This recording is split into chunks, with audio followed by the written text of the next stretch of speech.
Welcome to At the Table with Tony. My name is Anthony Scillia, better known as Tony Mangia. And tonight I have the honor of welcoming on Tommaso Conte. He is the founder, he is the head chef of D'Abruzzo. And we're going to talk what D'Abruzzo is. We're going to talk about the region of Italy called Abruzzo. We're going to talk about Tommaso's family's hometown in Abruzzo. So we're going to get to all that, and we're going to get to what he's making something very special, and really nobody in the United States is doing. So we're going to talk about all this on this episode of At the Table with Tony. So I want to welcome Tom. Tom, welcome to the show. Thank you for having me. Well, thank you for taking some time out to come on the show today and kind of teach the world or teach the internet about Abruzzese food, because I think that sometimes we hear of Naples, we hear of Sicily, we hear of Puglia, Bari. But sometimes we overlook this beautiful region. Like we were talking before we went on live, when you said that, you could be skiing and then 30 minutes later you're swimming. So really, this is an amazing region of Italy that I think is sometimes overlooked. Recently, over the last couple of years, there's been these terrible earthquakes that have struck the region. And really, so it really is an interesting region. So with that, I want to welcome you, Tom, to the show. And so, first of all, give me a little bit of your background. Tell us a little bit about who Tommaso Conte is. Mangia, you want to do this all in 1 hour? Well, we can do it. We can go over. We're Italian. We can go over. Okay, so let's see. So we got D'Abruzzo. I started this business August 2017, and I started on a food market at the Smorgasburg Markets in Brooklyn. That's our home base. Since we started, we love it there. And really, it was just to bring the tradition, the culture, the passion that we have about Abruzzo, our region, to America a little more. It's an unknown region, like you were saying, Tony. There's Sicily, Naples, Campania area, Naples. It's a lot more popular. There's not as many Abruzzese here, so I really wanted to showcase what we're about, what we do, and really get people to love it. Now, so what exactly do you do with Abruzzo, New York City? What are you making that is so special that really nobody else is doing? Okay, so what we specialize in is arrosticini. Arrosticini is a type of skewer. So when you talk of skewers, beautiful, there it is. When you talk of skewers, not too many people associate that with Italy, but specifically in Abruzzo, we're known for arrosticini, which is the skewers that we make here of lamb. And it's absolutely delicious. I mean, out of this world. We cut everything butcher by hand. Then we grill it, as you can see, like that on our typical grills, which is called a Forte Gentile. Those grills are brought over from Abruzzo, Italy. And when we grill them, it's just sea salt. No marinade, no sauce, just sea salt and the meat. And it's the way that we butcher with the fat and the meat that makes it just incredible by itself. Wait, so there's no marinade on it. It's just nothing. Salt. If you put anything, not even pepper. If you tell another Abruzzese, oh yeah, I made arrosticini, I put a marinade, I put pepper, they'll slap you in the face. It's a sin. So that's all it is. It's just lamb and salt. That's it. Lamb, salt. The fat that you see with the meat is important. That melts onto the meat and creates the marinade if you'd like. So that's what gives it the full. Obviously, what they always say. I think I'm maybe Emeril Lagasse or one of those guys on the Food Network. That's flavor, baby. Fat is flavor, right? That is the key. But really, so I guess you can't make these arrosticini on a cast iron pan on your stove. You can't make it on a gas grill outside. It has to be, or it should be, in these special kind of grills, correct? Well, it should be on those grills is the typical way, because that's how it originated. Of course, with the charcoal, just like anything, a steak, a burger, any type of meat you put on charcoal is going to have a little bit more of that flavor. Mm-hmm. But you can also cook them on a regular grill if you needed to, a cast iron. We don't, at our markets, we have all of our grills that we use that are typical from Abruzzo. But on our website, we have how-to for people who buy the arrosticini from us and they want to cook it at home and they don't have the grills. Because not a lot of people have that grill. Barely anyone has that grill. So they're able to, by looking at our video, see how to cook it on a regular propane gas grill or on a cast iron, let's say. And also, because a lot of requests, we have these, the same grill that I use at my markets is about 9 feet long. So I could cook about 180 of them at once. We are, there it is right there. That's the big boy. We are starting to also sell in a month. We have coming over is the baby grills from Abruzzo, just like that, but they're about 2 to 3 feet in length. So you could cook 20 to 30 at a time, 30 to 40 at a time, let's say. It's for home. It packs up easy. You can take it to the beach, do whatever you want. It's beautiful. And then you can have the charcoal. It's charcoal, so it's just doing it just like us, exactly the same. Beautiful flavor. And it's awesome because it really is easy, simple little thing to do. What are they called, the grills? What is the name of them? Forte Gentile. So like almost like because forno is an oven, so it's like a little yeah, like a little. It really resembles when you look at it, pretty much essentially like a gutter. Okay, I think I might have a side shot of. Is this it here? Yeah. So there you can see it going into the gutter, we say. So where the actual, I guess, where you're turning them, that's not over the flame. Obviously, that's kind of on a cooler spot, I guess, right? Only the meat is really over the charcoal, over the flame. Yeah, that whole gutter is filled with coals. The meat goes right on top. Maybe there's 2 inches, 3 inches of space. It's really cooking right close on top of that coal. So the fat melts. It creates a little smoke. Gets that smoky flavor going. 5 minutes, 4 minutes, they're done.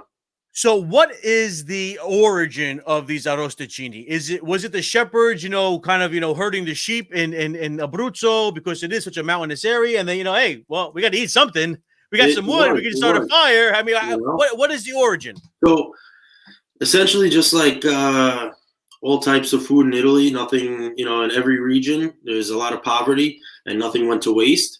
So the sheep herders, when they would butcher an animal, or in the town when they would butcher an animal, they would take the sheep and they'd clean it, take all the cuts, and then they'd go against anything that was on the bone, all the little pieces, they'd clean the bones, and all those little chunks on the bone would then be put on a wooden skewer, and they would do it all by hand. Clean, cut the bone, cut anything, little scraps, put it on a skewer, and then they would have the fornacella, which essentially was just on the ground. They'd put a few bricks, coals in between it, and put it right on top and cook them. And that was really the start of it. This is real. This is, real cucina povera. This is like, just kind of taking, like you said. It originated as the scraps of any meat, anything left over after they butchered the whole animal. The little scraps that you couldn't use for, you had all the other pieces. It didn't get ground up, let's say. Then whatever little scraps were put on a skewer, and it made these arrosticini. So that's why they are so small. Exactly. And that's how they originated to be so small as compared to other skewers in other countries, let's say. There's a comment here from Nicole Felicione Bull. I go back to Rosetto every year for these. You see? There you go. And now you can get them in the States. We got them for you. Don't worry. So where can we find these arrosticini? Where can we find you? Where does Abruzzo, New York City, call home? Okay. So like I said, we have all of our markets. Smorgasburg is our home for our food markets. Right now, of course, with everything going on, the markets are closed, but we do have a wholesale retail storefront located in Long Island, Westbury, Long Island, and you just go onto our website, like you see, AbruzzоNYC.com. You could order for pickup, take the skewers home to grill, or we do delivery all throughout Long Island, Brooklyn, Queens, Manhattan, and Westchester. So you could just place the order online, call it in, and we'll deliver it to you. Starting in about a week, we're also going to be doing deliveries, shipping nationwide. So if you're outside of the New York area, if you're in Jersey, if you're in Connecticut, if you're in California, you'll be able to get them, no problem. We'll be shipping it weekly to everyone. So you are producing these, and you said in a facility out on Long Island. So now is the same facility that you're producing them? People can go. That's the place where people can go and pick them up. Yes. So it's our wholesale retail location, I call it. We produce them over there. Then we have a little retail office. You can come in. You can purchase the skewers to take home. We are a USDA federally inspected facility, so we're able to, make the skewers, package them, sell them to you fresh on the spot. If you come in, if you want it shipped, then we, package them up and we send them out to you. You could also find them at a few grocery stores on the island right now. One of them is Ivorone Brothers. They're located throughout Long Island. You could find them there. They're in Maspeth, Queens, Woodbury, Long Island, Wanto, and New Hyde Park. There's 4 supermarkets that they have. Beautiful Italian market, and they carry our product as well right now. Well, So I gotta say, to our store, you could go there and get them. well, I gotta say this weekend is obviously Memorial Day, and I know it's going to be a different than past Memorial Days because of this crazy situation that we're all living through. But I think that this would be an excellent addition to any Memorial Day barbecue. Oh yeah. You know, something different. Like I said, you either, and you know, everyone is like, oh, they don't know how many to have. So they're like, let me just get the 1 pack and we'll try it out. And you throw them on the grill. And before you know it, one person grabs one, then another one. It's never enough. I'm telling you, if you think you want 1 pack, get 2 because you'll thank me later. So how many come in a pack? We do 26 pack, Okay. 26 in there. And if you're having them for the first time, you're going to be like, 26 a lot because you're not sure. They're really, you'll have 8, 9, 10 of them, no problem. Because by yourself? By yourself? Are you kidding? I could eat 26, no problem. Any Abruzzese, where's Nicole? Who was Nicole before? Where is she? You ask her, she'll tell you. Oh yeah, 20, no problem. She said, how about you practice shipping them to me? Where are you located? She said Virginia. Next week, you follow us on the website, our Instagram, D'Abruzzo NYC. We'll be updating the stories of when we're going to start delivering nationwide. But 1 is never enough. 5 is never enough. You start, and that's the thing. People are like, oh, maybe I'll have a few, and then you eat 1, then 2, then 3, and it just keeps going and going and going. And it's great. You know, you put it on the grill, you start grilling with that, and either you pick on it a little bit or use it as an appetizer, or what we do is we throw them on the grill, and you just cook them and eat them as they come off the grill. Toasted bread with olive oil, some wine, and you just enjoy it through the night and keep grilling them, and everyone will keep eating them. Well, there's only one other place that I've actually seen these in the States. I mean, like I said, I'm sure there are other places that have them, but you know, maybe in more Abruzzese areas. The only other place that I've seen that I actually tried the arrosticini was at Le Virtù in Philadelphia, which is a Abruzzese restaurant. They kind of concentrate on the cuisine, on the foods of Abruzzo and Molise. And again, like we said, really, unfortunately, it's you know, I know a lot of people that are from Abruzzo, but really, you know, most of them, it's funny. I don't know. I mean, maybe you could tell me if this is true or not. A lot of people, when they first came to the States, they said that they were from Abruzzi because years ago, the provinces of, the regions of Abruzzo and Molise were one. We were one. Yeah, Abruzzo and Molise. So many people think that I'm Abruzzese, but they're not actually not. They're actually from Campobasso, Isernia. So different than Abruzzo. So I think, and one of the other I guess businesses or other Abruzzese companies out there is Formaggio or Formaggi Marcelli. Yes, and they concentrate on the Abruzzese cheeses. Yeah, and those are two great examples of people doing a great job bringing Abruzzese culture products to the States. You know, Marcelli does a great job with their cheeses. They have awesome cheeses. I know them. And Le Virtù, they do an awesome job. Also, their restaurant is awesome at doing Abruzzese food. There's no denying it. And it's awesome, really. So keep it up, man. Those two are doing a great job. And it's really nice to be getting this the name of Abruzzo out there, the region, and the food and the culture, because there's so much to share with everyone. And I think that the like kind of the motto of the region is Forte Gentile, right? Hold on. Let me see if you can see. Yeah, you got it. Forte Gentile. You read it? So, yeah, we see it. Yeah, that's our motto, Forte Gentile. So kind of explain what that means. I mean, I know what it means, but explain it for the people out there. Really, there could be like 2 meanings behind it. One is the Forte, meaning the mountains and how cold and how harsh of like a life, and the winters are very cold, and it could be very meaning the harsh life. And then Gentile, going down to the sea, the gentle ocean. So Forte Gentile, it could be the mountains to the ocean, or the harsh poverty, or Gentile is the people who are so kind, nice, and giving, and very welcoming and warm. You know, I think that is a theme through a lot of Southern, especially the what I call the Southern Italians, is that we are, you know, we've went through lots of struggles, throughout the centuries, and we've been taken over by everybody and their grandmother. But yet, when you see your family there, or you meet new friends there, they welcome you with open arms. And I think I think that even here in America, we could kind of take a page from that book and be welcoming to people that are strangers sometimes. So I think that Forte Gentile could be a motto adopted by Southern Italy in a whole. It's just the warmness of the people and the struggle of a harsh life that they had, led by poverty. So. Now you are a first generation, right? You're first generation here in the States. So you're telling me that your dad was born. My dad was born and raised there, and then he moved here when he was about 17, I believe, and moved to East New York, Brooklyn. Okay, wow, that was a rough neighborhood, right? Yeah, there was maybe one block that was Italian. Was that like an Abruzzese neighborhood? No, it was a mix of a lot of different Italians there, and there was like one square block that there was Italians, and they moved over there. He lived there for a few years, and then he actually went to Aeronautical University in Florida. He moved down there, and then he ended up met my mother, got married, and they ended up a few years later back in New York, and moved out to Long Island, and here we are.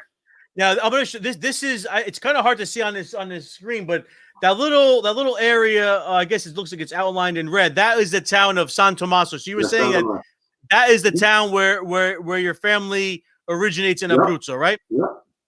And that is where you spend you've spent a lot of time throughout the years, correct? Yeah. So when was the first time that you went to Abruzzo? When was it? I was a kid. I was young. I honestly can't remember the first time I was there, but I was a kid. I was a little kid. I go back every year. I go back with my family, my grandparents. It was every experience is like the first time. It's amazing. It really is. We have a comment here from Joanne Valeco Conte. Love arrosticini. Hey. Elisa Conte, Ivarone, Tommaso Conte, the best.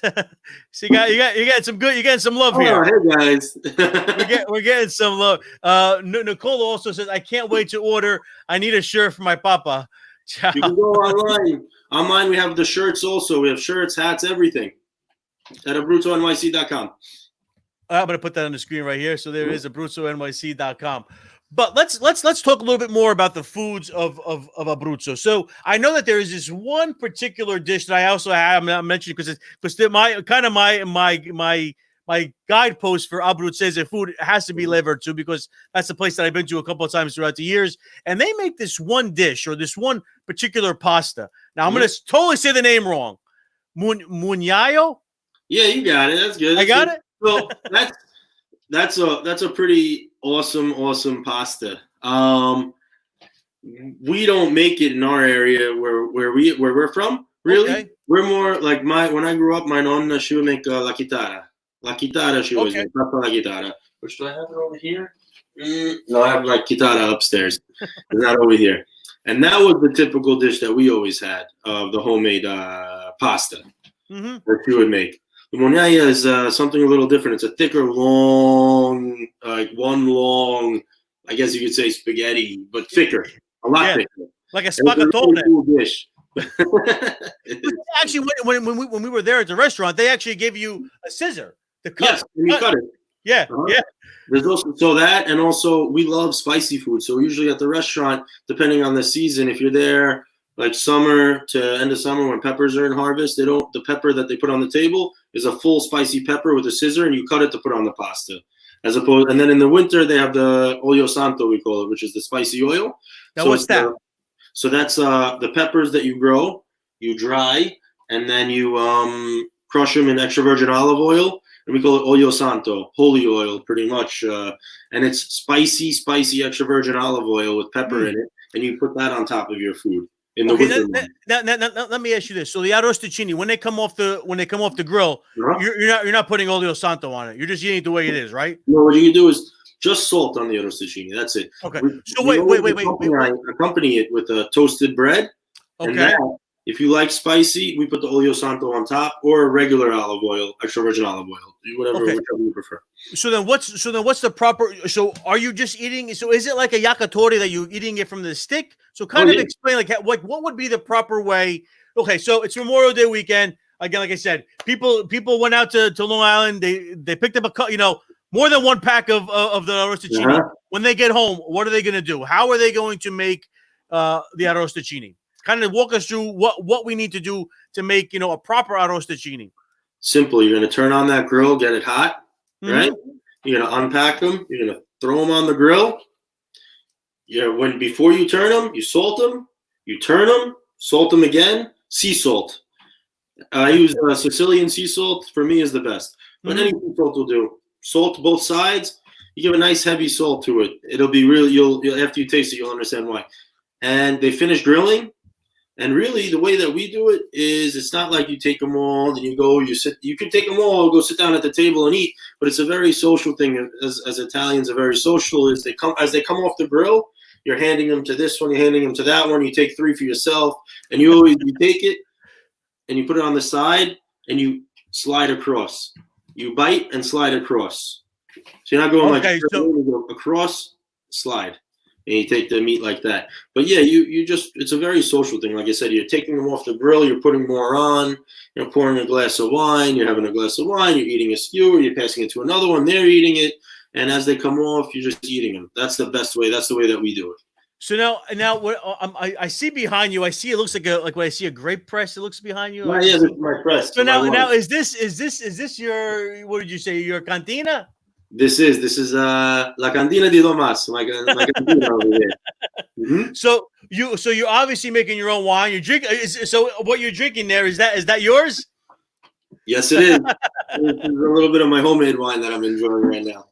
So I saw that you also do. I saw on your Instagram page that you posted some pictures, or I think it was a video of you actually in a garden. So you are connected to the land. Oh yeah. Love to do all that stuff. Grew up doing that. Just another a tradition that I learned that I keep going. We grew. I should say, we always start from the seed. And then we grow them until about this time of year. We bring them outside and we transplant them. And this year we did 115 tomato plants, all the seeds. Wow. Were originally from my grandfather. They were brought over from Abruzzo. And he'd plant them every year, keep the seed. And then it was passed down to me. Now I have the seeds. I germinate them every year and plant them. And this year, in fact, was the first time we did something different, was that my fiance, who loves to do this stuff now, she actually took the seeds and she germinated and she did all that this year. I didn't even do it, so I can't take any credit for it, but the tomato is beautiful. It's amazing. So we have 115 of these tomatoes, and we started transplanting them outside. Right now, I got about 40, 45 of them transplanted outside. And, just starting out the growing season. So we'll do that. The peppers, Abruzzese peppers we have. Then we have some eggplant. I have the trellis for guguts that we grow. And then all the other parsley, basil. Well, we're doing some wheat, some durum wheat we are growing. Really? Flour. Yeah. And that's it. Well, see, that's the first for us trying it out over here. Durum wheat. My grandfather used to grow it, but I never did that until this year. I was like, let me give it a shot. So it's beautiful. Maybe few feet, it's, I don't know, maybe a foot, 2 feet right now. Your mom said Tommaso's pro mama here. That's it. There she is. but I have to say so. I have to commend you because you are a young man.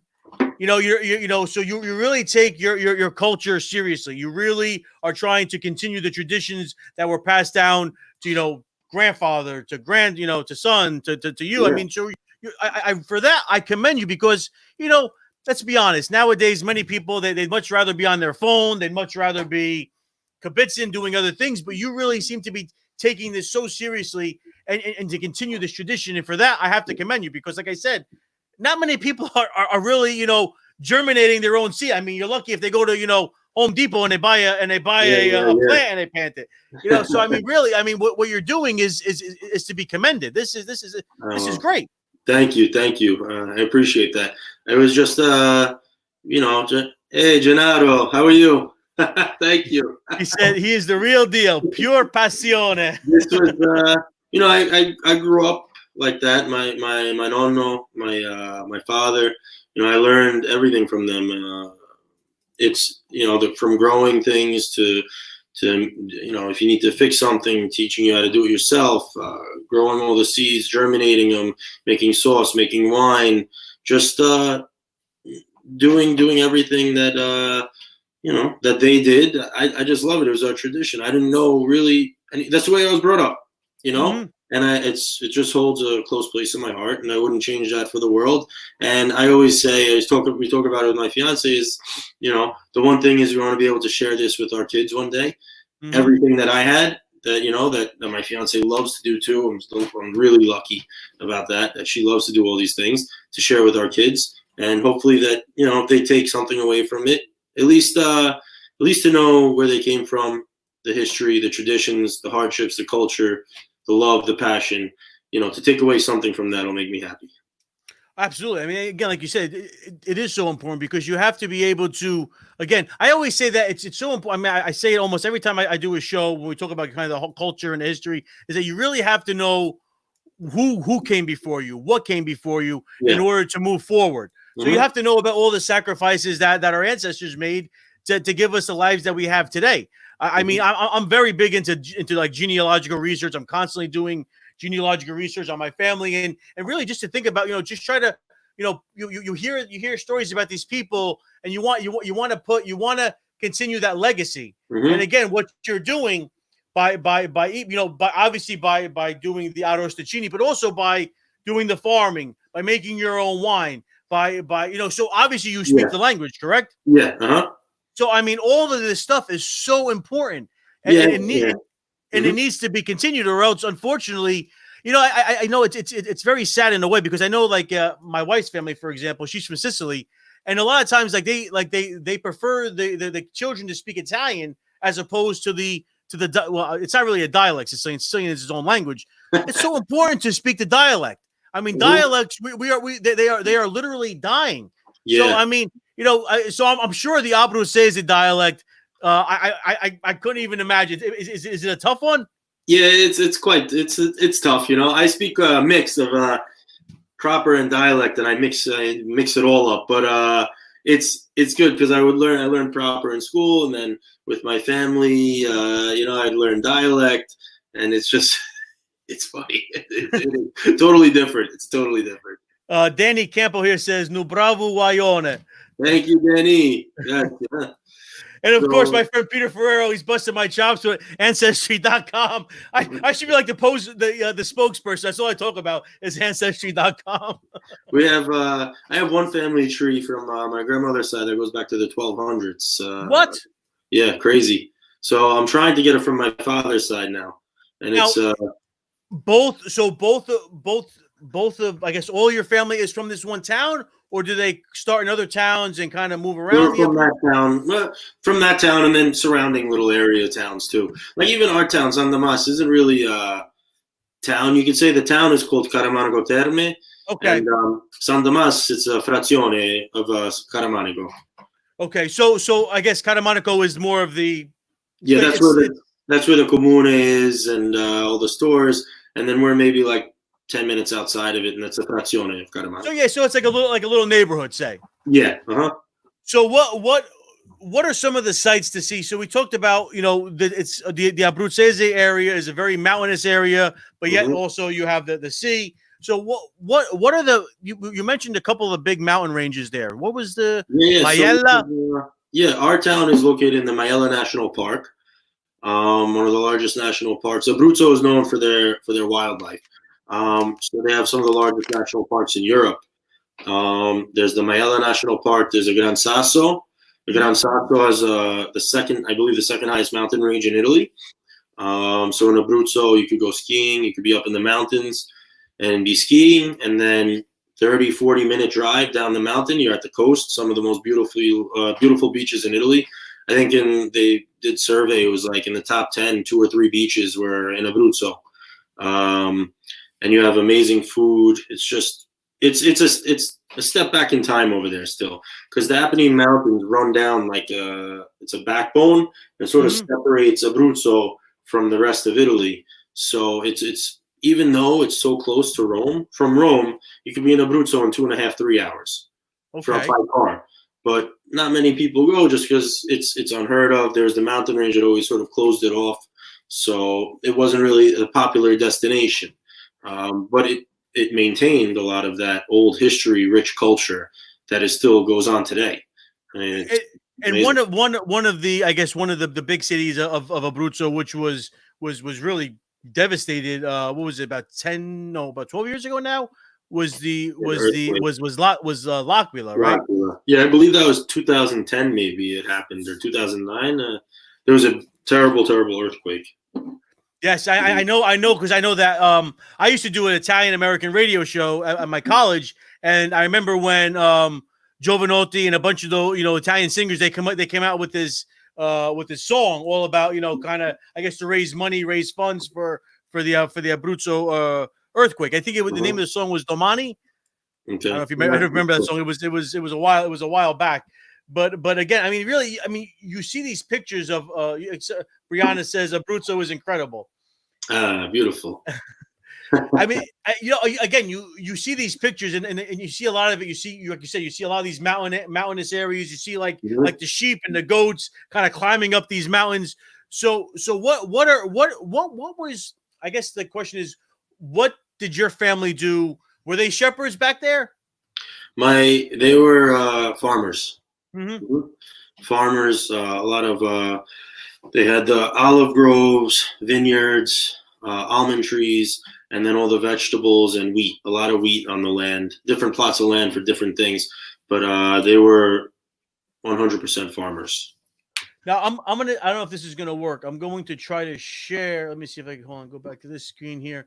I'm gonna try to share the screen and I'll show because hold on, let's see if I can see if this will work. I don't know. I'm expecting. So this is the town, right? Yeah. This is San Tommaso. Yeah, I can show you. There you go. That's it. Okay. So it almost looks like a U, right? Yeah. So actually, if you go move the screen down a little bit. Other way. Sorry. Go this way. Yeah, a little bit more. Okay. There's the church on the bottom. I'll walk you through the town. Ready? The Chiesa di San Tommaso? Yeah, down and to the right. There's the Chiesa di San Tommaso. Right there's the church. You go to that main road in front of it. Yep. You go back down to the church. This way. You go back down to the church. Yep. And now go to the front of the church on the main road. Slowly go. Yep. Slowly go up. There you go. Slowly go up, and you can make a left at the front. That church was built in 1202.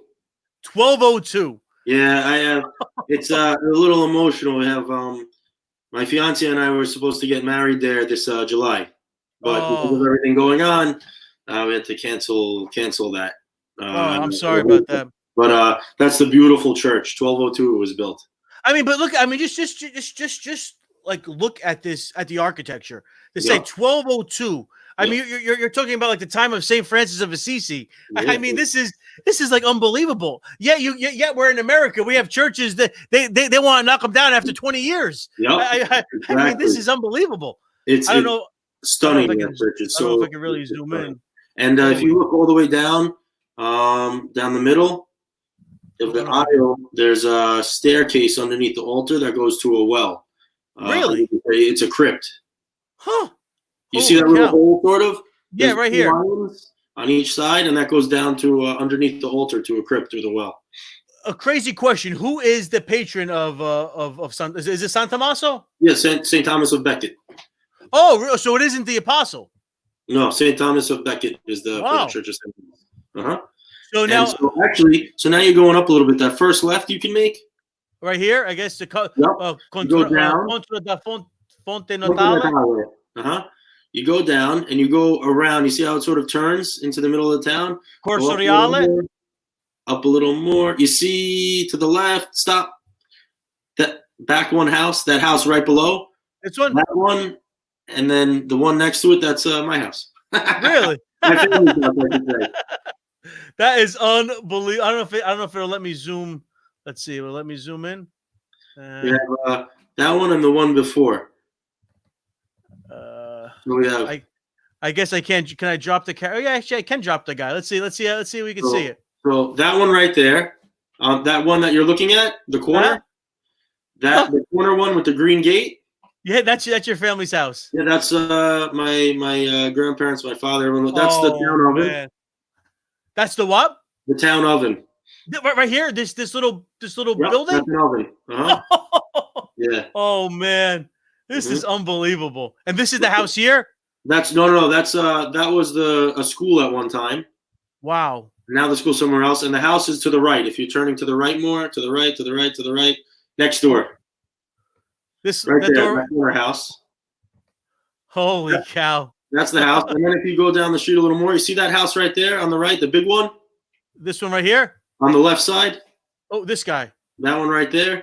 That one. Then my nono built that house for my father and my uncle before they moved to the States. So it was never finished because he built it for them to have a home, but then they moved to the States.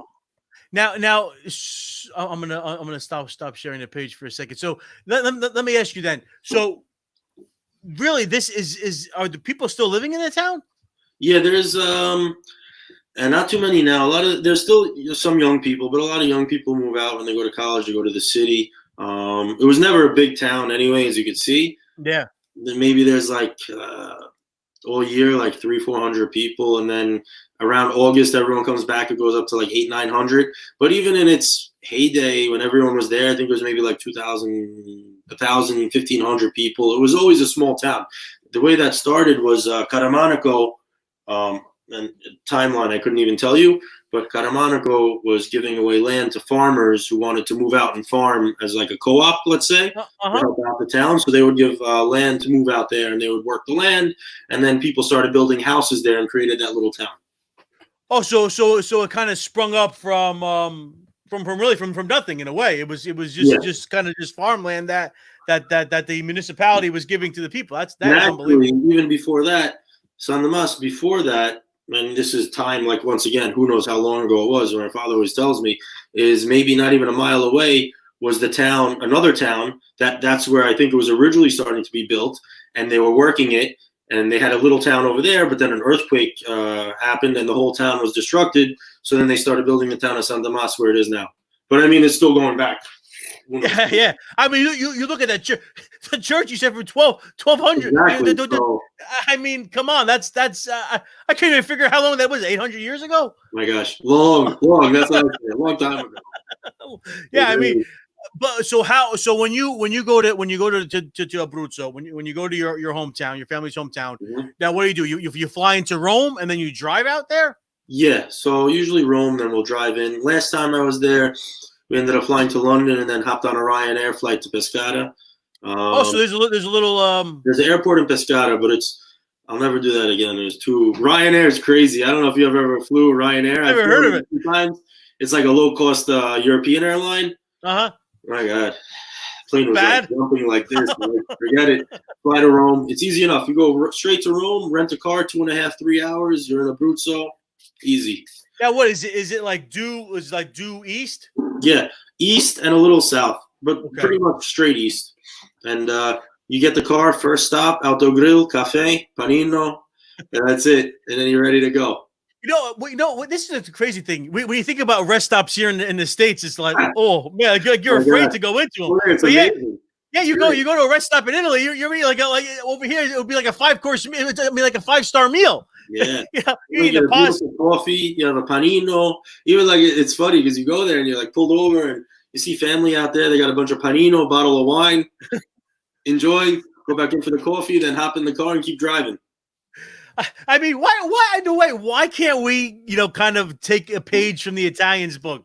Why can't we do that stuff here? Have a little siesta in the middle of the afternoon. Everything closes. We got to get a petition going to bring Autogrill to America. That's it. Yeah, exactly.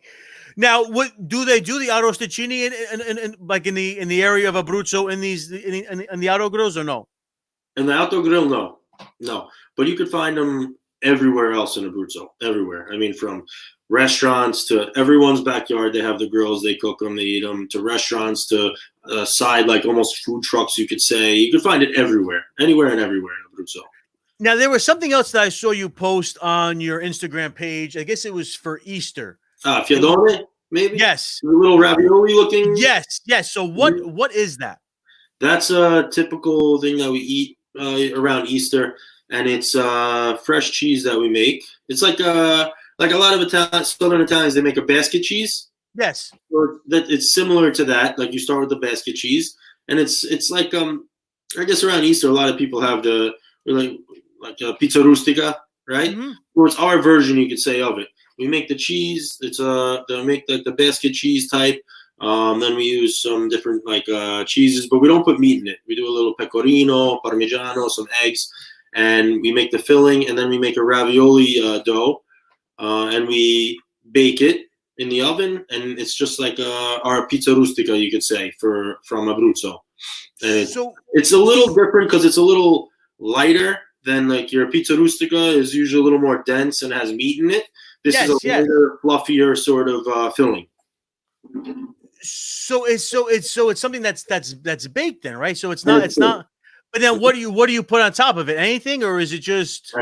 That's it. So if you see, what you do is you cut a hole on the top of the ravioli because that cheese mixture is going to rise, and it like overflows like a volcano and bakes on the outside of it. Oh, okay. So and I'm gonna actually see if I can pull. I have a picture. I'm gonna try to post it onto the site here. Now they are. Let's see if this works. Let's see if I can post this picture here. They look kind of on the. So they're not too big, right? No, same size as like a ravioli, pretty much. So you can kind of eat. You can kind of eat these like again, almost like an arrosticini. Kind of we'll have them around Easter time. We make them, and they're always on the table. And then for Easter morning, it'll be like for a breakfast, we'll have that. And then usually it's always on the table. So we'll have it with antipasta too throughout the meal. It's on the table. You just pick and eat as you go there. And also in Abruzzo, they do it now because they're so popular. You find like the pasticceria, the forno, where you could go to, and they make them year round, and everyone has their favorites. Everyone does a little something different to their recipe, and it's awesome. Sania Ceci. So Brianna, there you go. Brianna, that's my fiance, Brianna. Hi, Brianna. And Sania Ceci is her favorite dish ever. Now, what is that? It's our version of like a pasta fagioli, you could say. Sania is like think of like I guess you could say think of like a fettuccine, the width of it. Okay. Right? But it's cut like very small, maybe like this. Like yes. Like let's see, the length of a mezzo rigatoni. Okay. The length of that, and it's like a fettuccine, but cut in that length. And it's another dish out of poverty. It's just ceci beans boiled in water with a little rosemary. You could put a little garlic if you want, a little rosemary, spicy pepper. And you cook that down until the ceci beans break a little bit and it gets a little thicker. And then you put the fresh Sanie pasta in there. And it's our version of pasta fagioli, you could say. But it's simple and it's so delicious. And Abruzzo, the one other thing is, what makes it so different is that we're known for a lot of our beans. Ceci beans. There you go. Sanie ceci. There's a simple thing. And that's what we're known for. A lot of our lentils are famous, our ceci beans, fave, they're all famous for certain areas of Abruzzo that have these beans. So the flavors. I mean, like you said, it looks so simple, but I'll be honest with you, I could probably eat 5 bowls of that, and it's delicious. That and a glass of Montepulciano, and you're set. Yeah, actually, we have some comments here. Let's see if we can. Let me close out this, and we'll pull up some of the comments. So it's amazing. Let's see. Justina says I could eat 3 bowls. I think I could too. They look. It looks amazing. Real good. Yeah, there you go. Real good with a glass of homemade wine. There you go. Yep. The Sania Ceci is amazing. Really, really good. So what are some other than? I gotta say, if you want the best Sania Ceci, you come to my house and you have Brianna will make it for you. She makes an amazing Sania Ceci. All right, I might have to hold. Her homemade. I gotta tell you, her homemade pasta Skills are on point. Really? So I always make pasta, whatever. So she's like, yeah, let me do it. So I showed her once to do like the recipe the way that we do it, Uh-huh. and ever since then, my hands are clean now. I don't make it anymore because I've been put to shame by her on that. She's the pasta maker. What are some of the other specialties of Abruzzo food-wise? What else? What else? You know, what are some of the typical Abruzzese dishes? So we could say definitely, which a lot of people here know. You probably, I don't know, you probably know, but pizzelle. Oh, like the cookies? Like waffle cookie. Yeah. And that's traditionally from Abruzzo. You know, growing up, you go when I was by my nonna, that was always on the table, and we always have it with a little jam or marmalade on top, or some gelato, and make like a little sandwich out of it. But that's the most typical of like desserts like cookies from Abruzzo.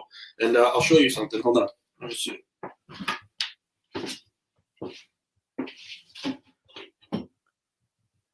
This is a iron. This was my nonna's. Wow. So, you see, this thing is heavy. Yeah, that could hurt you. Oh my gosh. So it's hard to see, but typical in tradition in Abruzzo is when you get married, you get on the inside of the form, you would get on one side the year you got married, and on the other side your husband's initials. Really? Typical gift. So this one though was when I think they came to America. CD or DC, I should say, because my nonno's name was Tommaso Conte, and then the year they came to America on that side, 1966. Holy cow! So now, there you go, and there's the pizzelle. So again, I guess this comes out of being able to make that on a charcoal grill in a way, if you needed to, right? Yeah, on an open fire, right over the fireplace. That's it. You'd hold. That's why it had the long handle like that. Hold it over the fireplace, a few seconds. Turn it the other side, a few seconds. Open it, put it out, then put a batter in. Boom. What is there a special, like, say if somebody wanted to make these at home? I know that you could buy the commercial makers. I guess Krupp makes them, or whoever makes it. But so what is there a special recipe? You know, is there some tips and tricks that you can give to making a pizzelle? Again, every family has their own little recipe and things that they do, but pizzelle is one of those things that it's fairly known over here. You can find recipes online, but usually there's two types. One is a thinner, crispy one, and one is a thicker, soft one. Okay. Depends on the area of Abruzzo that you're from. Like where we're from, we grew up always with the thicker, softer ones. And the recipe just changes a little bit, the flour to sugar ratio. A little anise flavoring, a little vanilla flavoring, lemon rinds. But most of the recipes are fairly similar. Then when you start getting into it, you can see what works and what doesn't as far as your taste. If you like a little more anise, if you like a little less. Some people don't like it. You could add Nutella into the mixture if you want. Chocolate and then whatever you want. Now I'm gonna put up another picture, and I want you. This I found on your Facebook page. What are these babies? Those are amazing. That's what they are. So what am I looking at? I want one. The gajanit, So the gajanit is that's a Christmas pastry now. This is a Christmas dessert. Okay. So this is also from pretty much everything that you have around the house. In the winter, it would be, so in October you're making wine. In Abruzzo, let me see if I have over here. I think I do. Yeah, this is some. In October, you make wine. So when you make the wine, something that's big in Abruzzo we use a lot, it's called moshtagot, cooked wine must. Yes, okay. So that's right here. This is from this past year that I made. Oh, man. So this is like liquid gold, essentially. It's amazing, the flavor. With the gajanita, you make that around Christmas time.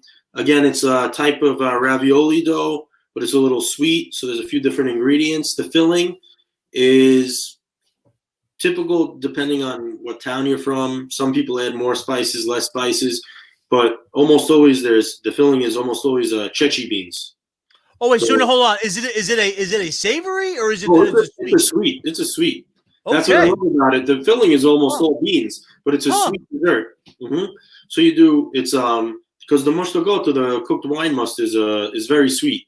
Yes. So it's the chechi beans, and you like ground them up into like a hummus, you could say. Okay. That make that texture.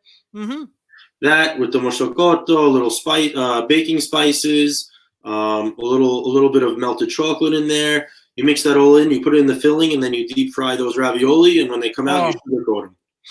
And that's it's something that's like it's awesome because most people when they're like, oh, I've done them a bunch of times at the markets in Brooklyn and at Smorgasburg, mm-hmm. and people are like, what is that? I mean, they see something fried with sugar, they're automatically, oh my god, amazing. But then they hear, wait, beans? What do you mean it's filled with beans? They're like, try it, huh? Come on. So then they try it and they're like blown away. It's amazing. Love it.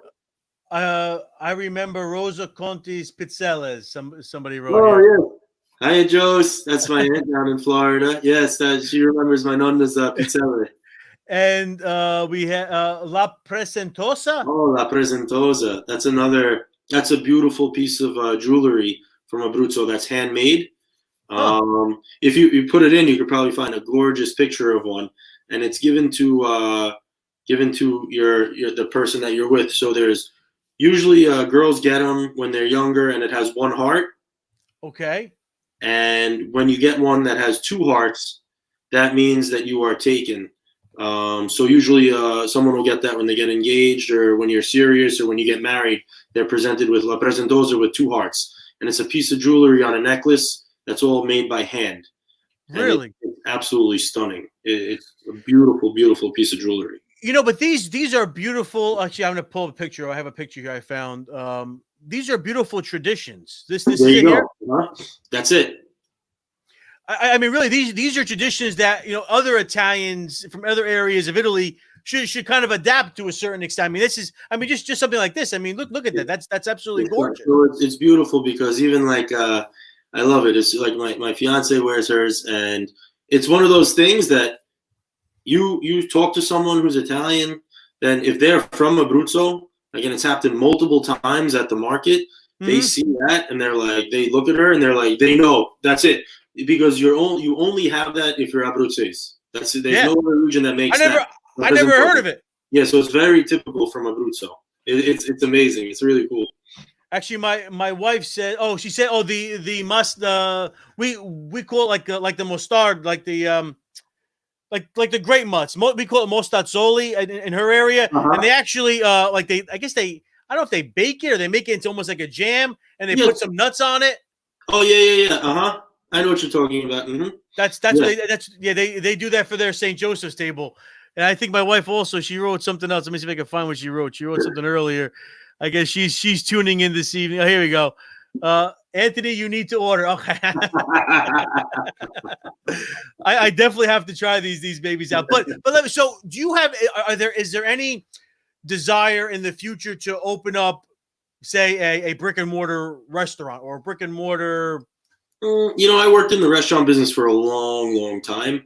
And my way back into the business, doing something for myself was with the markets.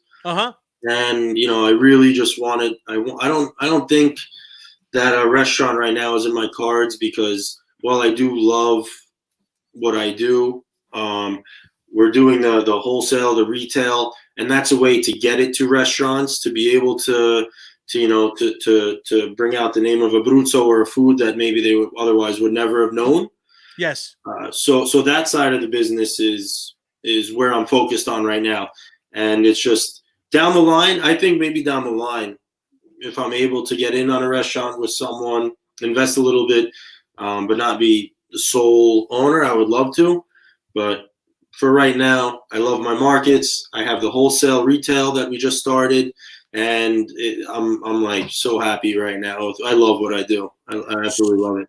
So now, is there any word of when you'll be able to get back out to the market? So you're not doing any markets right now because of the whole pandemic, right? No, because of the whole pandemic, all the markets are closed right now. They're canceled.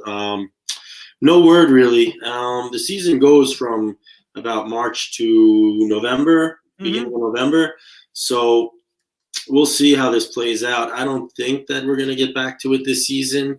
If we do, it would probably be towards the end, and it would be under a very controlled environment or situation. I mean, because Smorgasburg, where our home base is, we have 75, 80 vendors minimum at the market in Brooklyn.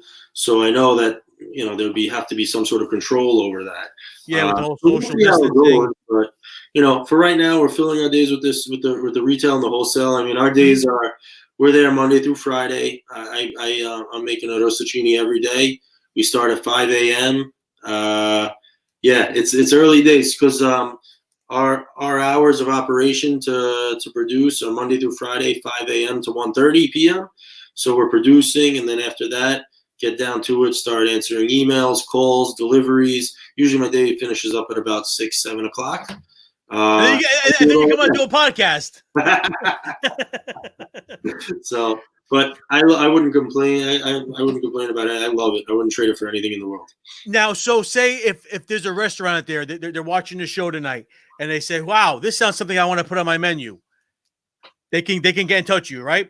100%. Just go to our website, abruzzonyc.com, and that's it. You just send me an email. I have different forms. You can shop and order to pick up for delivery, or if you want to do wholesale, if you're a restaurant and you're looking to sell it, I have a contact form for wholesale. You just fill out the information, the restaurant, the number, and I'll get back to you, within a day, a few hours. Usually I see it and I call back. So we'll get that information out to you and get you set up and having arrosticini on your menu. Now, how can people contact you otherwise? So say, somebody wants to find out more about, arrosticini, about Abruzzo, New York City. So what, I guess the website, obviously, but you have a presence on social media. So what are some of your social media handles or pages? Yeah, so we have, obviously, like we said, the website, abruzzonyc.com. Instagram is Abruzzo NYC, and Facebook is D', so D'Abruzzo NYC. So again, Facebook is D'Abruzzo NYC, and then Instagram is Abruzzo NYC. And, we have our line at the office, which is 516-730-3387. Any of those ways you could reach us, we're always there. And obviously you can get to the social media sites through your main website as well. Yeah, they all sort of lead back. If you're on the website, it'll lead you to Instagram and Facebook. If you're on Instagram and Facebook, it'll lead you to the website. It's all full circle. Now, I did see on your website, let me see if I could go back to the website here, that there was a couple of video features about you, right? Or I saw one from, oh boy, what was that? I forgot the name of the website. It was a NYC TV on a show called Food Curated. Yes. So what was that about? What kind of what was the I guess, what would you say? What was the theme of the show, or what was the theme of your was it about? It was all about why we started, why we do what we do. A little bit more than just about the business, was about the traditions you could see over there. Actually, I did the interview right in this cantina as well. And then we were out in the garden and we were picking some vegetables. It was really a background of who I am, why I do what I do. And then and then a little bit about our markets, the arrosticini, the pizzelle, what we're known for, and all those things. It's a beautiful, beautiful video as well, really well put together. It's Liza Di. She's the producer. She's a one-woman operation. She comes. She was doing everything herself. She produced it, edited everything. Then we were entered in the New York Food and Film Festival for that. The Rochester Food and Film Festival we were in, San Francisco Food Film Festival we were in, and also Abruzzo Food Film Festival last year in Capistrano. Really? Yeah, it was all in all these different food film festivals last year. It was such a beautiful, beautiful. It was when we were doing it. It was really it was really nice. I was enjoying it, but I didn't understand or realize just how beautiful it was until it was all put together and I saw it. It's just. Everyone, if you have a chance to look at it, take a look at it. It's about 10 minutes long. Actually, Gennaro said, food curated by the amazing Liza Di. Everyone needs to check out her fine work featuring artisans and beyond. She's really awesome. She's awesome. She does, like I said, a lot of artisan producers, people who are doing something cool, something different. people like not doing something to do it just to do it. I'm not doing this just to do it. I'm doing it because there's a story, and I don't want someone to come to me and just buy arrosticini and eat it. I want them to come and buy arrosticini, but understand why it's being done, understand the love behind it, understand that there's a story. It's a story behind this business, not just I'm not here to sell you arrosticini. I want you to understand the whole thing. Because it's legacy. It's your legacy. It's the legacy of your family. It's the legacy of a region. It's the legacy of food. I mean, really, it's so important that people. I mean, I always think it's so important that there's these crazy little. You don't even know, you never even heard of some of these things, but yet when people like you are bringing it to the forefront, are bringing it to the public, it's so important. I mean, obviously as the Italian American, spaghetti and meatballs, cannoli, even sfiadelle, mozzarella, but there's these other things, these more specialty items that really come from just little, even from town to town, recipes vary. So I mean, it's so important that we, again, like I always say, to preserve and then bring it to the public. Let people learn about these things. Like you said, there's a story here. It isn't just because I got nothing better to do. You want to bring a piece of your family, a piece of your legacy for the world to try. Yeah. And for that, I commend you. A million percent. Thank you so much. Thank you. Thank you for what you're doing, and I can't wait because once next week, once you open up the website, the shipping, I am definitely ordering. Unless I can take I don't know if I can take it right out to Long. I mean, I don't know. Although traffic has been kind of light lately. It's easy. You come to Long Island. You come by my shop. I'll bring a bottle of the homemade. We'll enjoy social distance homemade wine. You can go back home with a few arrosticini, and then you call me and tell me how much you enjoyed them after. So what? Now what? So say now people want to come and see you out at the shop. What are your hours again? So we're there. I'm there at 5 a.m. every day, but the shop. If anyone wants to come at 5, they're welcome. I'll be there. But up until, like we usually say, 8 o'clock, we'll open the doors out front. 8, 9 o'clock in the morning, we'll open the doors. And we're there until about 4:30 in the afternoon. Monday to Friday until 4:30. As early as you want to get there, as long as it's not before 5, until 4:30 p.m. We're there. And then that's Monday through Friday you're there. Yeah. And then otherwise, they can tell them some of the other places that they can find the arrosticini. And then when the markets are you could also find them right now at Ivorone Brothers, which is an Italian gourmet market. They started in 1927. They're amazing products. But our arrosticini could be found at their Maspeth, Queens location, Woodbury, Long Island, New Hyde Park, Long Island, and Wanto, Long Island. So you can find all of our arrosticini there. If you're happening to want to get them on the weekend, during the week, you can go there. If you're by us, you come by us. And that's it. Like you said, pick them up. Or if you're in Long Island, Queens, Brooklyn, Manhattan, Westchester, we do deliveries there too. You could order and we could deliver it to your house for you. Awesome. Actually, how are you? Mangia with Michelle said hi, guys. She's awesome. She's really awesome. I love her. Well, Tom, I want to thank you so very much for coming on the show today. This has been amazing. I've learned so much about Abruzzo. Now I want to know more about Abruzzo. I want to eat Abruzzo. I want to be able to try you come these. By me, I'll show you everything you need to know. Don't worry about it.